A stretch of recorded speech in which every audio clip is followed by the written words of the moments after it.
Welcome to Theology 2, Lesson 13, Eschatology. In this lesson, we're going to be looking at the book of Daniel and how the book of Daniel relates to eschatology.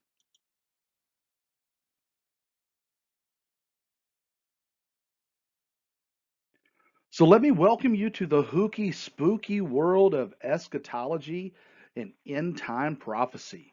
Now, like our lesson on women in ministry, not all oneness Pentecostals agree on eschatology. And I'm just going to be honest with you, I have not seen a more diverse subject that oneness Pentecostals are willing to die for than eschatology. You know the old statement, this is not a mountain I'm willing to die on? Well, eschatology apparently is a mountain many oneness Pentecostals are willing to die on because I have seen brothers take up swords, so to speak, against their brethren over eschatology. I mean, I've heard those on one end of the spectrum say that if you don't believe in the pre-tribulation rapture, then you're a heretic. And then I've heard those on the opposite end say that if your pastor doesn't teach the post-tribulation rapture, then you need to find a new pastor. And I don't agree with either one of those statements. I don't think that this is a issue that we need to die on. Now, don't misunderstand me here. I hold very specific eschatological views, and we're going to discuss eschatology, and I'm going to talk about the views that I hold. I'm not just going to present, well, we got people that believe this and that believe that, and it's like the guy that said, well, I got friends that are Republicans and I got friends that are Democrats, and you know me, I'm for my friends. I'm going to tell you what I believe, and there's no reason why I wouldn't. So then we have those that who are apparently not well versed in eschatology, and they label everything they've never heard before as preterist because we understand the word preterist to be bad. Preterism is bad. Uh, they'll say this is preterist and that's preterist, when in reality, they don't understand exactly what preterism is. And maybe some of you listening here say, I've never even heard of preterism. Well, we're going to talk about preterism. But people label things they've never heard before as preterism. And my friends and I have even made a joke out of this. And don't get me wrong, I don't advocate full preterism or partial preterism. Full preterism is the one doctrine that I will call heresy because it denies the bodily resurrection of the saints and the physical second coming of Jesus Christ. But because some oneness preachers label everything that's not dispensational pre-tribulationism as preterist, my friends and I joke, we'll say things like, Brother Weatherly, do you believe in women preachers? And I'll respond, well, bless God, I believe in women preachers, because if you don't believe in women preachers, you're a preterist. Or, Brother Weatherly, do you believe in paying tithes? Well, of course I believe in paying tithes, because if you don't believe in paying tithes, you're a preterist. So you see, when you make everything preterism, then nothing is preterism, especially when you truly do not understand what preterism is. And believe me, I had this discussion at UGST in eschatology class with my professor and those students there. So when we talk about eschatology, we really have to look at four categories of subject to understand a person's eschatological view, and that's covenants, the book of Revelation, the rapture, and the millennium. And it all begins with covenants, or how we understand how Israel and the church fit together. And we don't have time to get into all the nuances of dispensationalism and non-dispensationalism. We're going to talk a little bit more about them here in just a couple of slides, except to say that there has been a paradigm shift in thought over the last decade or more on dispensationalism among oneness Pentecostals. And more oneness Pentecostals are making a shift to a non-dispensational view of the covenants. And the important thing to recognize here, though, is that holding a non-dispensational view is not synonymous with being a preterist, because that then gets us to the next category, and that's the different schools of thought on interpreting Revelation. So notice that the covenants, whether you're a dispensationalist or a non-dispensationalist, those covenants point to various views on the book of Revelation. You can be a dispensational futurist. You can be a dispensational idealist. You can be a dispensational preterist. You can be a non-dispensational futurist, a non-dispensational historicist, and a non-dispensationalist idealist, or you can be a non-dispensational preterist. Your view of the covenants doesn't necessarily reflect your view of interpreting the book of Revelation. And the same thing, you see how they all interconnect. Your view of how to interpret the book of Revelation, they all interconnect to various views of the rapture, which then all interconnect to various views of the millennium. And so when we talk about interpreting the book of Revelation, we typically say that there are four schools of thought in interpreting the book of Revelation. We have futurists who see the book of Revelation as, for the most part, describing future events to be fulfilled just prior to Christ's return. Then there are the historicists who see Revelation as a vision of church history from Pentecost to the parousia, and even foretells events like the Crusades, the Great Reformation, or the invention of Gutenberg's printing press. Next, we have the idealists who say that Revelation isn't so much a prophecy of future events, but is a narrative describing the constant battle between good and evil, Jesus and the devil, and is meant to encourage martyrs through persecution.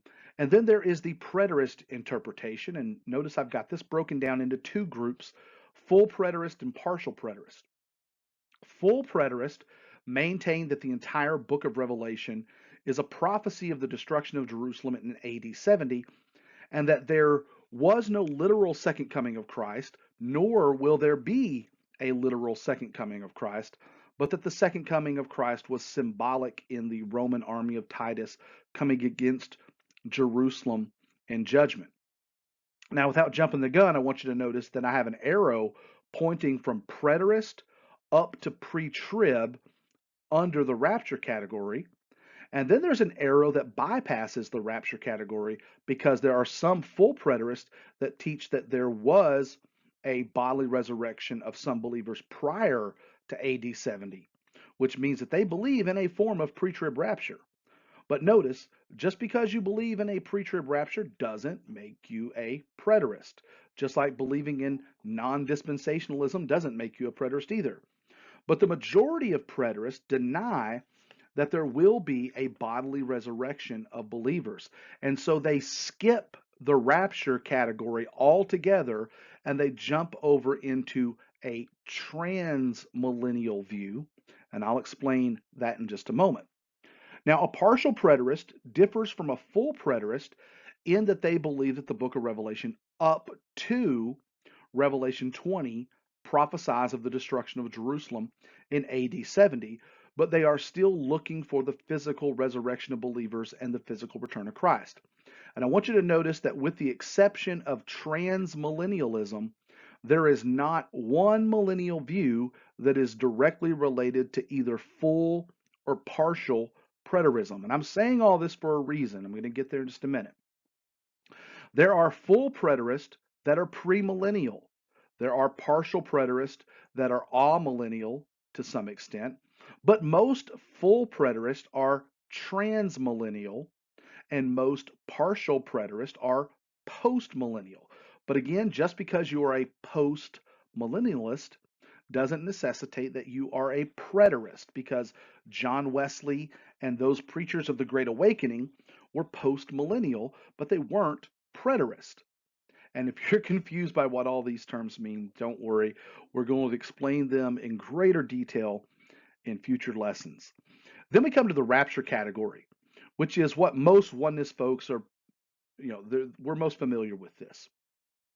The idea here is the timing of the rapture in relation to the Great Tribulation. Pre-tribulation rapture is that the church is going to be raptured before the tribulation. Mid-tribulation is the view that the church is going to be raptured in the middle of the Great Tribulation. Pre-wrath sees a difference between the tribulation and the wrath of God. It's almost like mid-trib. And then you have post-tribulation, which believes that the church is going to go through the Great Tribulation and be raptured at the second coming, at the parousia, at the end of the tribulation. And then finally, we have the millennial or millennium category, which deals with the timing of Christ's coming in relationship to the millennium. There's premillennial, postmillennial, amillennial, transmillennial, and transmillennial is probably a new term to most of you in this class. That is what full preterism teaches, is transmillennialism. So premillennialism is the belief that Christ is going to return before the millennium, this 1,000-year period of time after the second coming of Christ. Post-millennialism teaches that Christ is going to return after the millennium, a literal 1,000-year period of time. Amillennialism teaches that the millennium is a symbolic number for a particular period of time. And then transmillennialism is what the full preterists teach. They don't believe that we are in the millennium, as our position paper incorrectly says. They believe that we have transcended beyond the millennium and that we are now in the new heaven and new earth. Uh, so that is what a transmillennial view is. The preterists believe that the millennium was really that time period from the crucifixion of Christ to the destruction of Jerusalem, about 45 years. They squash and compact 1,000 years down to 45 years, and so they believe that we have been through the millennium, and now we are in the new heaven and new earth, and the devil and the beast and the false prophet are all burning in the lake of fire. And that, again, that's probably something that is brand new to you. But oneness folks who talk about preterism, they either don't truly understand what preterism is, and so they misascribe a lot of views as being preterist when in fact they're not. So the main thing I want you to take away from the slide is that there is this interconnecting web in eschatology with a lot of room for disagreement. And believe me, there are oneness Pentecostals that hold to each of these views, and we allow room for that, even in the UPCI, with the exception of preterism. But even with preterism, we've misidentified what preterism is, not only in our position paper, but also in some of our publications. We've misidentified amillennialism as preterism when they are not synonymous, they're not the same thing. Another problem here is that too often oneness folks are only aware of one or two views of eschatology. So to them, everything is either S.G. Norris and Clyde Haney dispensational pre-trib, or it's Irvin Baxter and End Time Ministry dispensational post-trib. And did you catch the term that connects the two views together? Dispensational.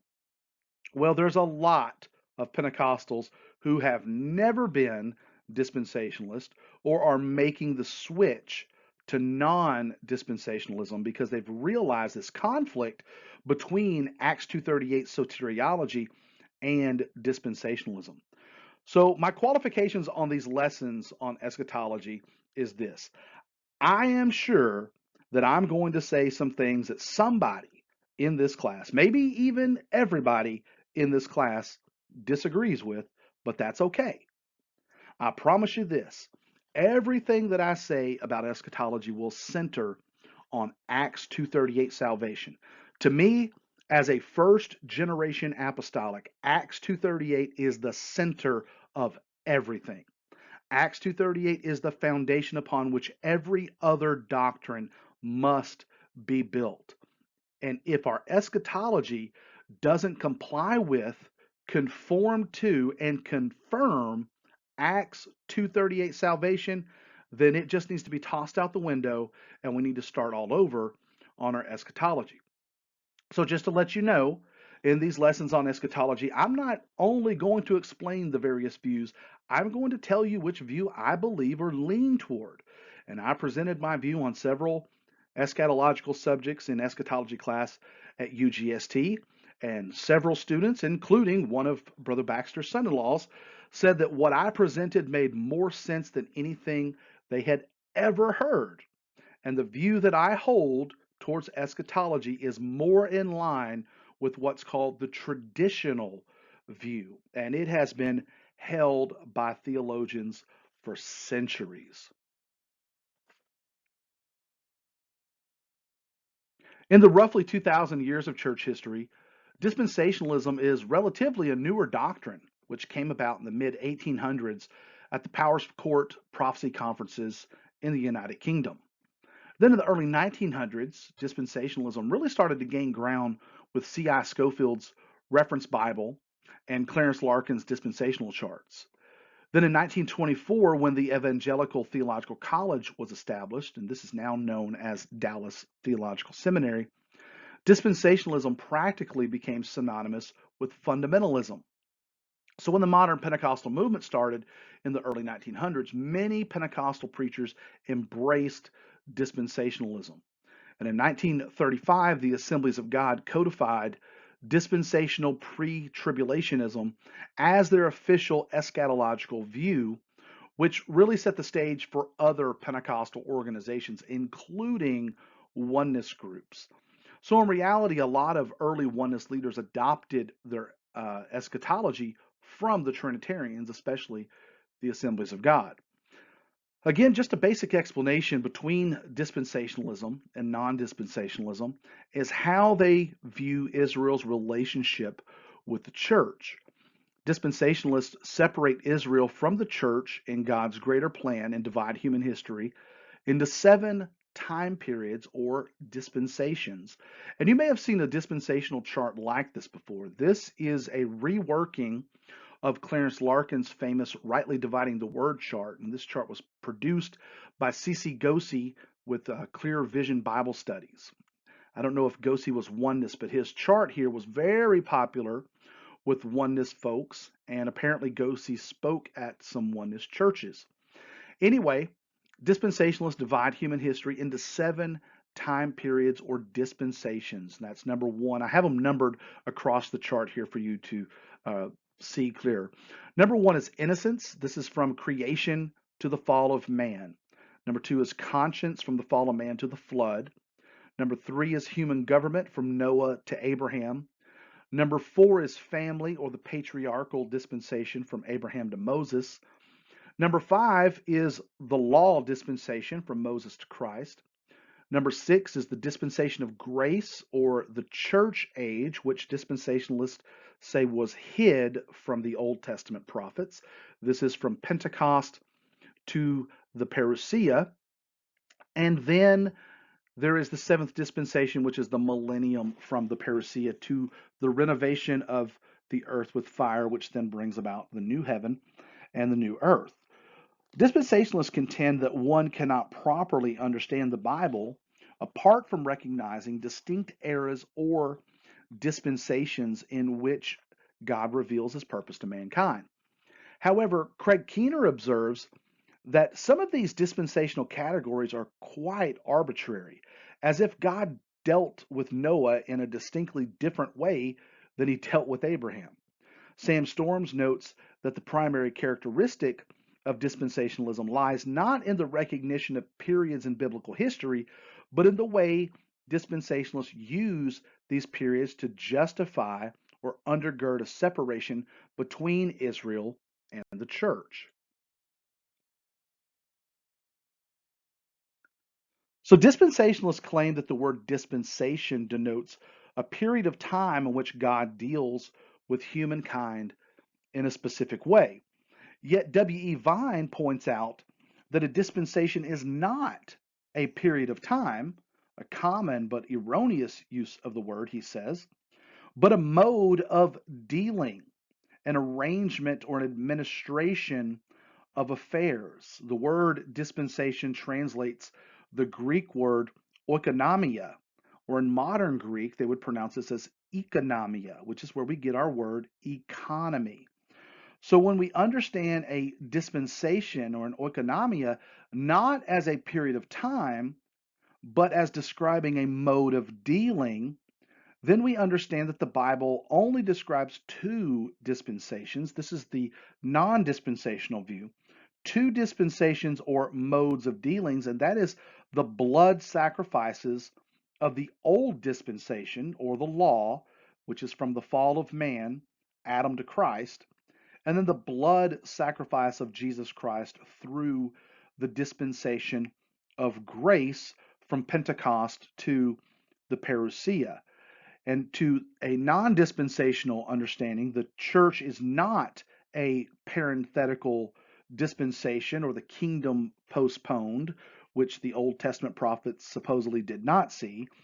A non-dispensational scheme sees the church as the kingdom of his dear son, Colossians 1:13, and the kingdom of God, John 3:5, Acts 8:12, Romans 14:17. And the non-dispensationalist view understands that the only salvation for both Jews and Gentiles in the dispensation of grace is the Acts 2:38 message of repentance, water baptism in the name of Jesus Christ, and receiving the gift of the Holy Ghost. At least non-dispensational apostolics view this.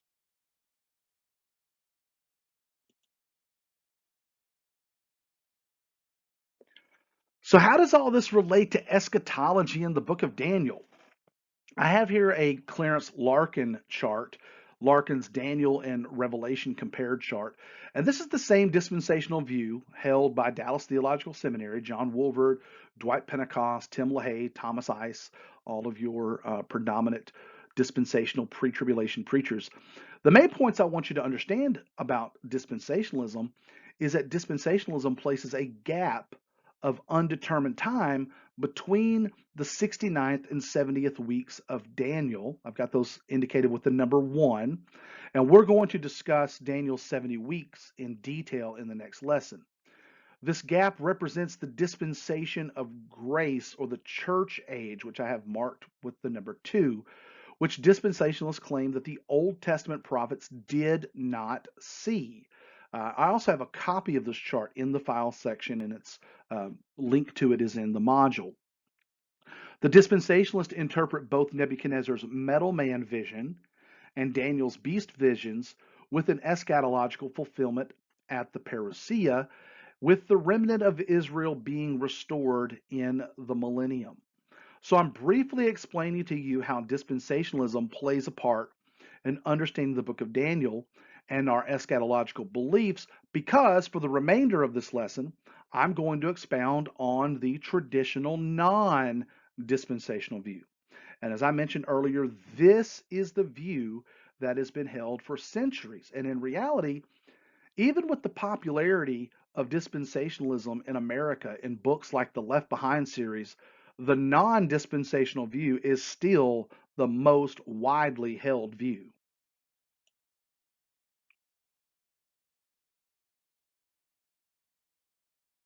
So now we're going to look at the book of Daniel.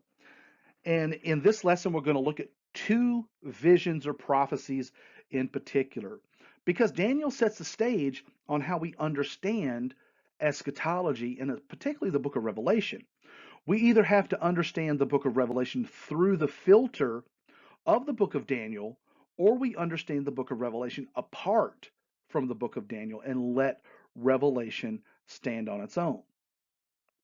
So the first prophecy we want to jump into is Nebuchadnezzar's dream of this great image. And I refer to this image as the metal man because it is an image made from different kinds of metals. So Daniel 2:31 through 35 says, "You, O king, were watching, and behold, a great image. This great image, whose splendor was excellent, stood before you, and its form was awesome. This image's head was of fine gold, its chest and arms of silver, its belly and thighs of bronze, and its legs of iron, its feet partly of iron and partly of clay.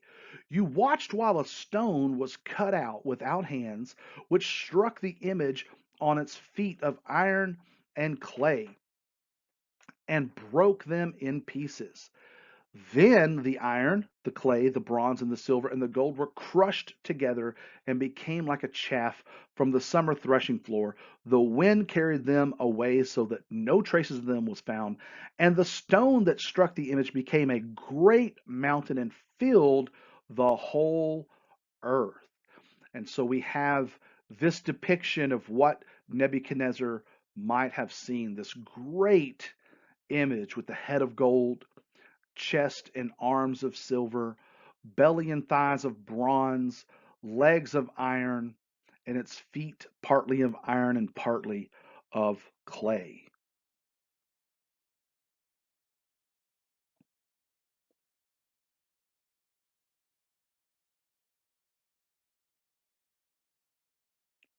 Each metal is different in value and strength. The value of the metal doesn't really reflect the size of the kingdom more so than the riches of that kingdom. So the head of gold, gold being the most valuable, and then it moves down to silver, which is less valuable than gold. The image moves down to the thighs of brass, which is then less valuable than silver. Then we have the legs of iron. Now, the legs of iron, iron may be stronger than gold, but it's less valuable. And then at the bottom, we have the feet, which is an intermingling of iron with clay.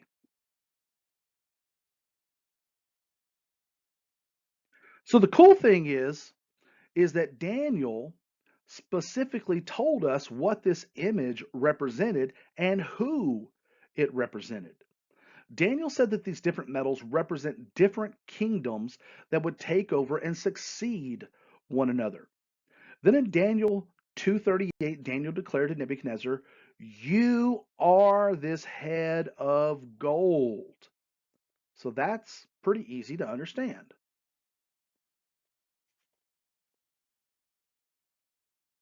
So the head of gold represents the kingdom of Babylon, which was the kingdom in power at the time of Daniel. So each metal following represents the next kingdom which succeeded the previous kingdom. And like they say, hindsight is 2020. So looking back, it's easy for us to see who each of these kingdoms were. So the chest of silver was the Medo-Persian Empire of Artaxerxes. The thighs of brass was the Grecian Empire of Alexander the Great. Then the legs of iron was the Roman Empire of the Caesars. And then Daniel said that the feet were iron mixed with clay.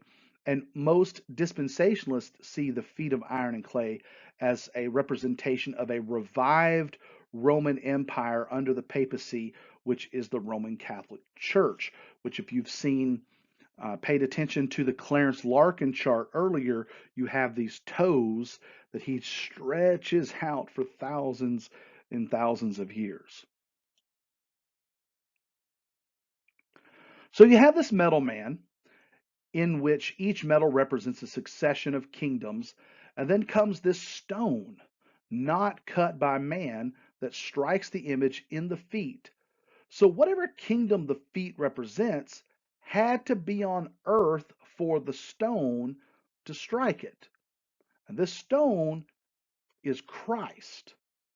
Specifically, the stone is the first coming of Christ. This is the non dispensational traditional view.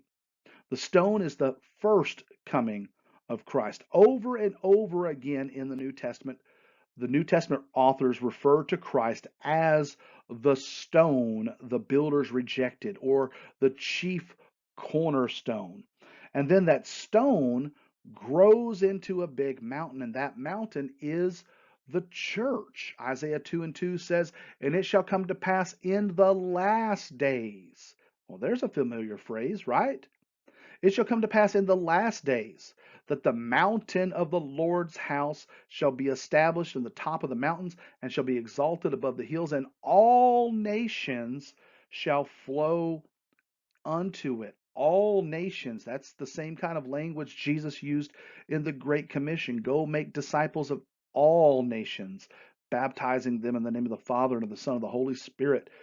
So the feet of iron and clay can't be the Roman Catholic Church, because there was no Roman Catholic Church for Christ the stone to smite.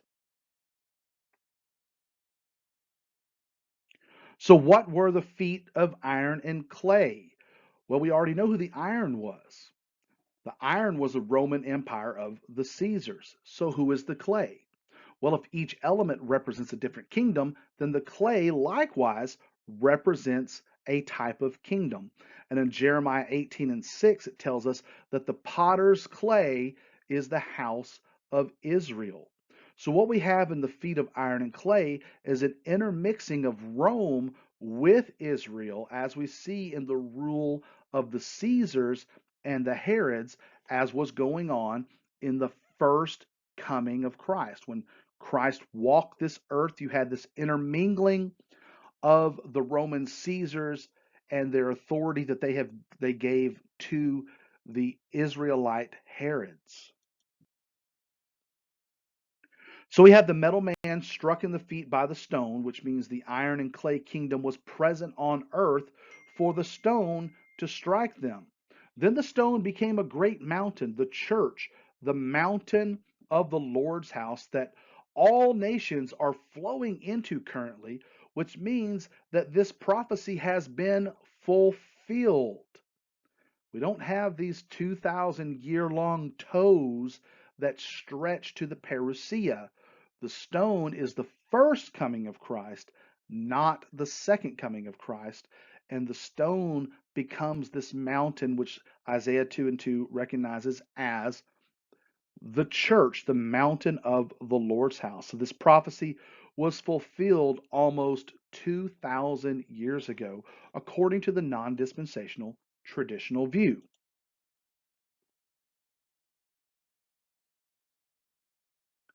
The next prophecy we want to look at is Daniel's dream of these four great beasts in Daniel chapter 7, verses 3 through 7. Daniel says, And four great beasts came from the sea, each different from the other. The first was like a lion and had eagle's wings, a second like a bear.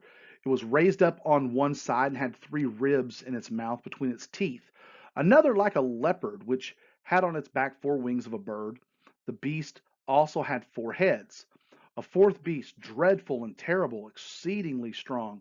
It had huge iron teeth. It was devouring, breaking in pieces, and trampling the residue with its feet.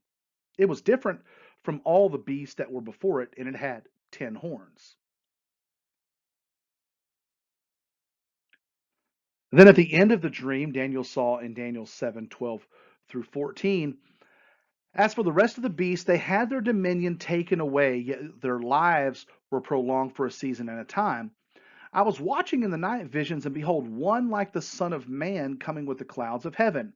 He came to the Ancient of Days, and they brought him near before him. Then to him was given dominion and glory and power, that all peoples, nations, languages should serve him. His dominion is an everlasting dominion which shall not pass away, and his kingdom the one which shall not be destroyed.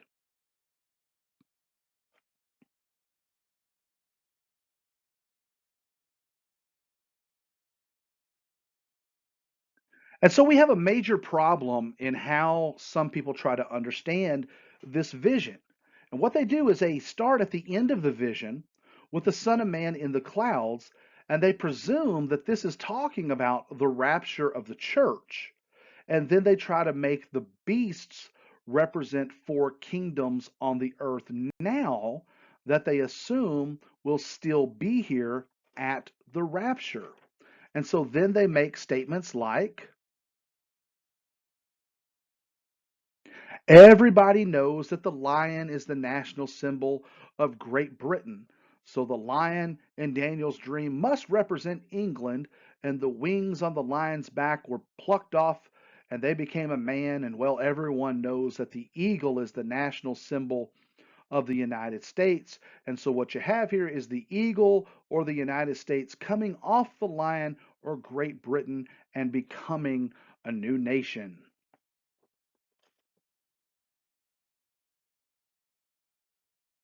And then from there, they jump to Revelation 12 to the woman who was given two wings of a great eagle. And they claim that this shows that Israel is going to be protected by the United States during the tribulation. So every time they see eagle's wings, they think it's talking about the United States.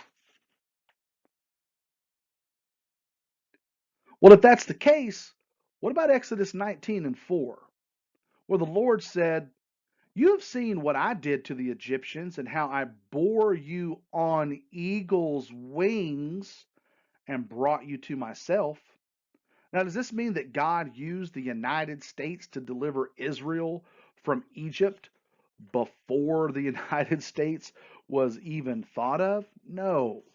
And that's the problem with some interpretations like this, where we try to apply a 20th century, 21st century ideology into an Old Testament context.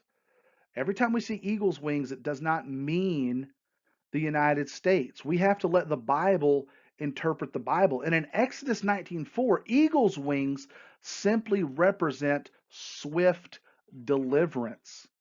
And the book of Revelation builds upon Old Testament language and Old Testament motifs so that eagle's wings in the book of Revelation likewise refer to swift deliverance. And now we have this statue at the UN that's got everybody freaking out because of how much it supposedly looks like Daniel's prophesied end time beast and also a beast mentioned in Revelation. We got people wondering, how does the United States, these eagle's wings, now, how does the United States interact with the UN as the end time beast? And the problem here is that these news articles and Christian conspiracy theorists focus on similarities, but they overlook the differences between the biblical text and this statue. For one, Daniel's beast is not an end time beast. We'll show you that in just a minute. Secondly, Daniel's beast was a lion, not a jaguar. Now, Daniel does see a jaguar beast later in his dream, but it had 4 heads and 4 wings. Third, while the beast in Revelation does look like a leopard or jaguar, it also has 7 heads and 10 horns, which this statue does not. And if you check out the artist's website, the artists were Mexicans, and they actually made 2 statues. One is a jaguar, seen in the picture here, and the other is a type of griffin, which they designed to protect all Latin American migrants who live or are about to arrive to the United States looking for a better future for their families. So this statue doesn't even represent the UN, it represents Latino migrants. So, using conspiracy theory hermeneutics, we wouldn't even say, based upon this statue, that the UN is the end time beast. We'd have to say that the Latino nations are the end time beast, which no one is arguing for that. Now, are they? No, we love our conspiracy theories, and we love the intrigue of a good mystery, but conspiracy theories add very little, if any, value to true eschatology. So it's irresponsible to say or to make statements like everybody knows the eagle is the national symbol of the United States, as if the eagle has never been used to represent any other nation or power. What about the tribe of Dan? The eagle was the symbol for the tribe of Dan. The eagle was the symbol for the Roman armies. The eagle was used for France at one time. And then, what about this Antichrist force? The eagle was used by Nazi Germany. So the eagle has been used by several different political powers, not just the United States.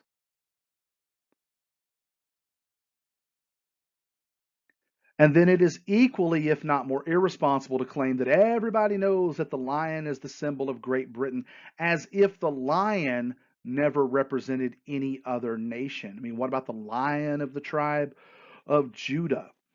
Now, Daniel wasn't too concerned about understanding the first 3 beasts, so it's fair to assume he had a good idea who they represented. Now, get your head out of the 21st century and trying to understand a vision that Daniel saw in the Old Testament by using 21st century culture. Put yourself in Daniel's sandals, so to speak, for a minute and pretend that you live in ancient Babylon. And every day when you walk the city, you see images like this: a lion with eagle's wings. What about this image? There's another image of lion with eagle's wings. And these images are found in the gate of Ishtar, which was the gate to the city of Babylon. And we have these ruins with us still today. What about this image? Another lion type beast with these wings. Here again, another similar animalistic lion type image with the head of a human with these eagle's wings. And there's another portrayal of an image similar to that. Looks like the body of a lion with the wings of a bird or the wings of an eagle. These are things that Daniel would have seen. Here we have the Babylonian lion. Now, this is a statue and it's been depreciated over time from weather and erosion, but you can make out on its belly in the center this swooped shape of wings. So we have the Babylonian lion with the eagle's wings. So these are images that Daniel would have seen every day. And if we understand the vision from its historical, cultural setting, who in the world do you think Daniel would associate the beast like unto a lion with eagle's wings to? Obviously, Babylon. It's the image of Babylon that he saw every day.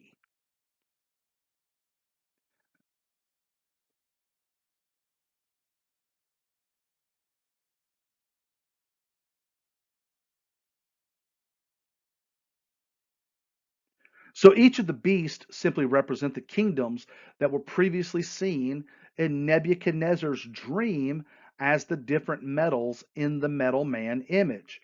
So the lion with eagle's wings represents Babylon. The bear represents Medo-Persia. The leopard represents Greece, and the fourth beast represents Rome. The fourth beast kingdom in Daniel's vision is Rome. Notice that in both Nebuchadnezzar's fourth metal kingdom and Daniel's fourth beast kingdom, iron is specifically mentioned, legs of iron and iron teeth. Also, some point out the comparison to the 10 toes of the metal man and the 10 horns of the fourth beast. So the lion does not represent Great Britain with the wings of an eagle being the United States. The bear isn't Russia. The leopard isn't Germany. And this is an interpretation that is built around a preconceived idea, which is an exegetical fallacy. And this is not the way to understand Bible prophecy. So with the fourth beast has 10 horns, and out of those 10 horns, 3 horns are subdued by a little horn. And there are various views concerning these horns. There are those who actually view the fourth beast as the Greek Empire that make the 10 horns the 10 Seleucid kings and the little horn Antiochus Epiphanes, who desecrated the temple and was defeated by Judas Maccabees. Others see the 10 horns as 10 Caesars or 10 Roman leaders, and the little horn is Julius Caesar. Others view the 10 horns as the 10 divisions of Rome after its fall, and the little horn as the Pope. And I don't really have a problem with this view, except that I would be more in favor of saying that the little horn specifically represented Pope Stephen II. And then we have the dispensationalist view that the 10 horns are some sort of end time division of nations like the European Commonwealth, and the little horn is the Antichrist, the man of sin, destroyed by the second coming of Christ, mentioned in 2 Thessalonians chapter 2. And to me, this is not a consistent view and is not in harmony with the parallelism between the vision of the metal man and the vision of the beast, as we will see.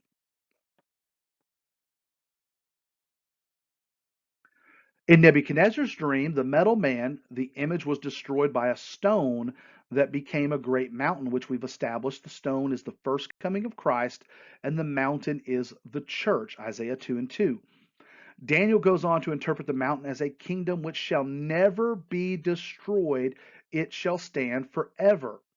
And then in Daniel's night vision of the four beasts, the final beast is overcome by one like the Son of Man with clouds, and there was given him a kingdom that all people, nations, languages should serve him, and this kingdom shall not pass away or be destroyed. The same language is used to describe the kingdom in both visions. Thus, the kingdom refers to the church, which Paul referred to in Colossians 1:13 as the kingdom of his son. 2 Peter 1:11, Peter referred to the church as the everlasting kingdom of Jesus Christ. Everlasting kingdom is a kingdom which shall never be destroyed.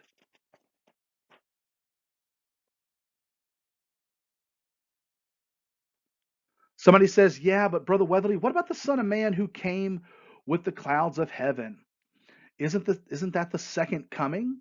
Doesn't the New Testament say that when Jesus comes again, he's coming in the clouds? Well, it sure does. But read closely what Daniel 7:13 says. It says, behold, one like the Son of Man came with clouds of heaven and came to the Ancient of Days. Now, we're not Trinitarians, so this language doesn't have to scare us, but we see that this is a prophetic vision not of Christ's second coming, but of Christ's ascension into heaven. We know in Acts 1 and 9, he was taken up in the clouds. Acts 2:33 says that Jesus is now exalted at the right hand of God. Acts 2:34, he said that Peter said, David is not ascended, but the Lord said to my Lord, sit at my right hand. And Ephesians 4:8 through 10, Paul said that he ascended on high and he led captivity captive. So the language here of Daniel 7:13 probably refers to the ascension of Jesus Christ, the Son of Man, coming in clouds of heaven. He came to the Ancient of Days, not the second coming, not the parousia.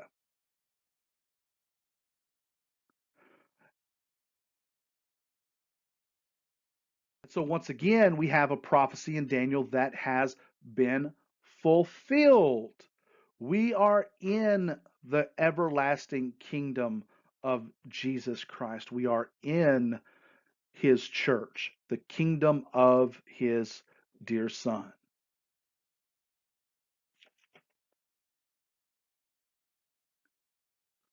So your first two questions, your food for thought in your forum post on eschatology. Number one, discuss how dispensationalism and or non-dispensationalism can impact or affect eschatological views. And then number two, discuss the metal man vision and the beast vision. Do these visions describe ancient kingdoms or modern kingdoms? Now, I know, as I prefaced at the beginning of this lesson, not everyone is going to agree on this, but what I have presented to you is the traditional view of these visions, the traditional interpretation, the non dispensational interpretation of these visions. So, do you agree? Do you disagree? There's room for disagreement, believe me, and it's not going to hurt my feelings if you disagree. So, discuss the metal man vision, the beast vision. Do these visions describe ancient kingdoms, or is it talking about modern kingdoms? And make sure that you support your view with proofs. And I most definitely look forward to reading your comments on eschatology in the forum post. God bless.